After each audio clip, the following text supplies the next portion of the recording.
Levy, who is here with us to do a presentation. Jeremy's been to the last couple of conferences, so we've gotten to know each other pretty well. So Jeremy's going to walk through a little bit about his condition and his story. Then Aaron Rosenberg will come up and talk a little bit, and then when we're done with that, we'll do a few breakout sessions. So I'm going to kick it off for Jeremy here, and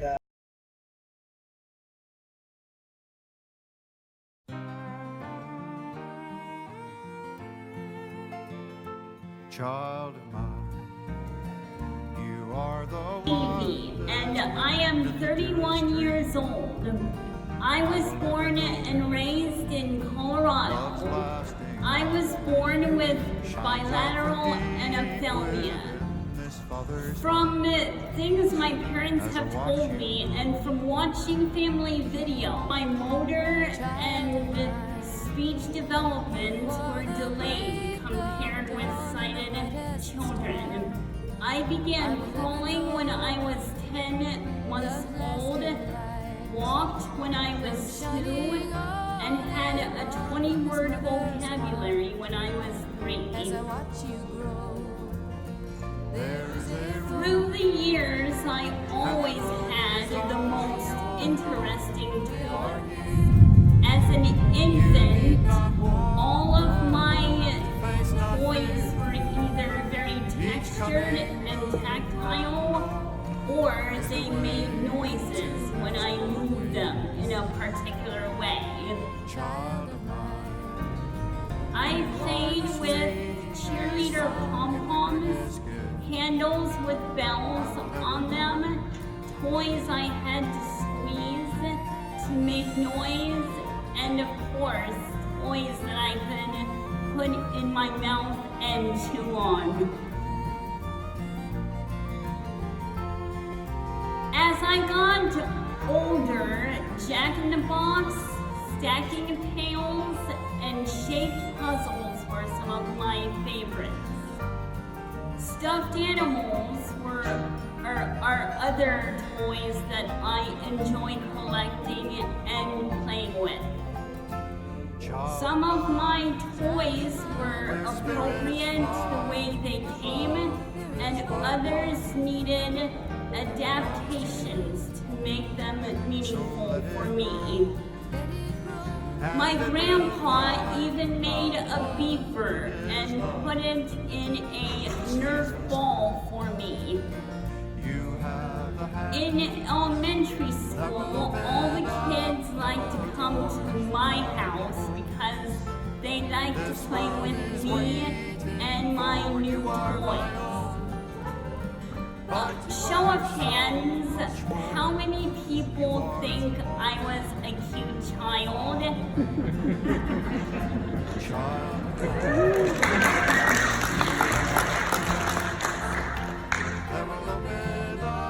I think it was unanimous. At least that's what I'm going to tell myself. My mother, Audrey, thought tumbling classes would be good for my motor development and socialization when I was 4. Tumbling classes eventually turned into gymnastics classes. Quite often, I didn't get enough out of classes, so private lessons worked better for me.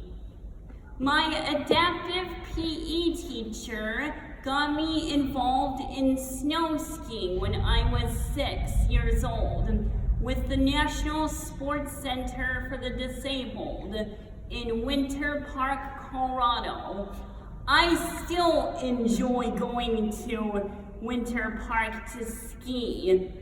Skiing untethered gives me a feeling of being free.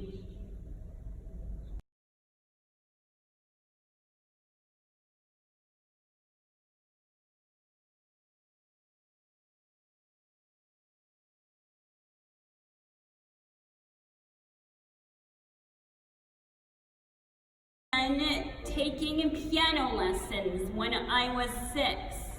and still take lessons weekly. I pray for residents at a long-term care facility 1 day a week.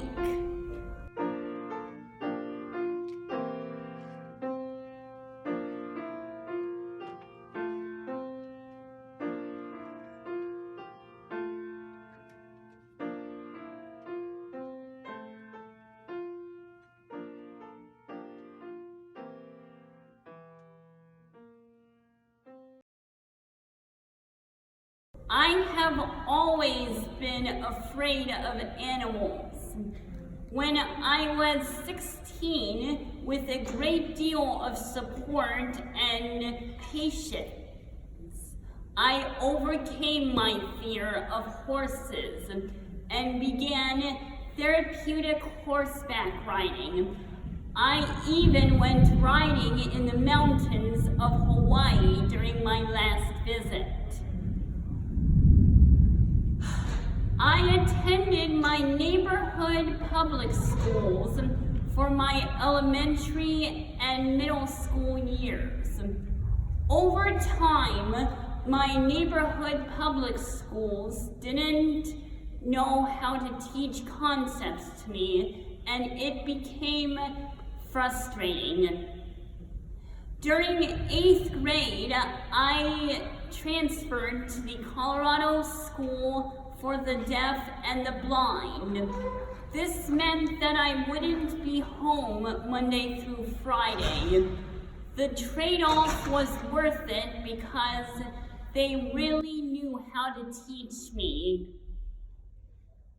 I recently graduated from Pikes Peak Community College with a certificate in radio broadcasting. Tandem cycling is another activity that I really enjoy. It feels great to be outside and moving, and it gives me the opportunity to socialize as well. I have become involved with Special Olympics recently, and I participate in swimming, golf, bowling, track, and most recently, powerlifting. I am also a member of a Toastmasters group, which helps me become a better public speaker. I would love to be a mentor to others one day. Maybe someday I can be a referee.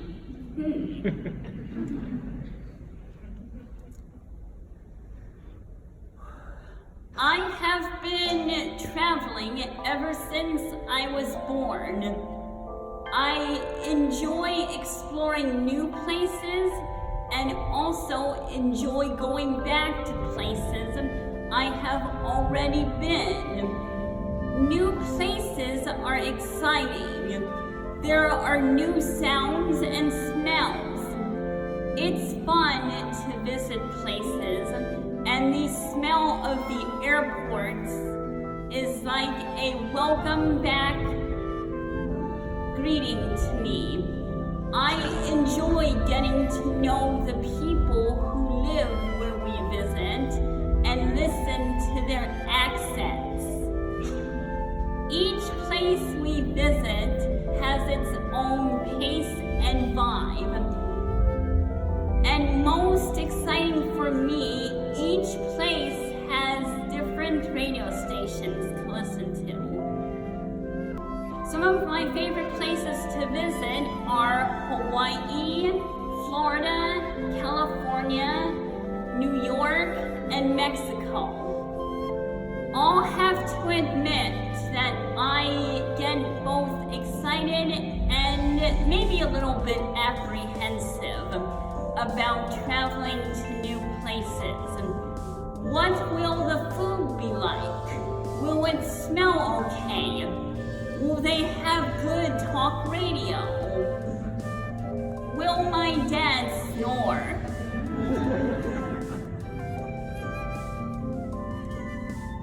The SOX2 gene mutation wasn't identified qualified until 2003. Early in 2013, one of my doctors suggested that I see a geneticist for genetic testing. That's when my parents found Tanya and Dr. Schneider. Genetic testing provided a new diagnosis of SOX2 anophthalmia. This diagnosis helped to explain why certain daily living skills and some concepts were difficult for me to get. It wasn't because I wasn't trying or working hard enough. One of the best things that came from meeting Dr. Schneider in 2013 was her introducing me to my friend Lucas, who has SOX2 anophthalmia as well. I would like to thank Dr. Schneider for giving me Lucas's email address so we could connect. Lucas lives in South Carolina. He and I are so similar that people think he and I are twins. Lucas and I have gone to camp together in Sonoma, California. We have visited each other numerous times. In between visits, we email and talk on the phone regularly. This past winter, Lucas came to Hawaii with my family. That was the best vacation ever. We introduced Lucas to one of my favorite things to do in Hawaii, surfing with Access Surf. We also went fishing, hiked, swam, went horseback riding, and just hung out as best of buddies. Lucas and I have a wonderful time together, and I have helped show him that we can both accomplish our goals and dreams. I have had a lot of family and friends support me in my goals and dreams, especially my grandpa Seymour. I love my life and wouldn't change it for anything. I have left cards on the table with my contact information on them, on the table. Please feel free to also contact my dad, Ira, or my mom, Audrey, as well. If there are any questions, I will take them now.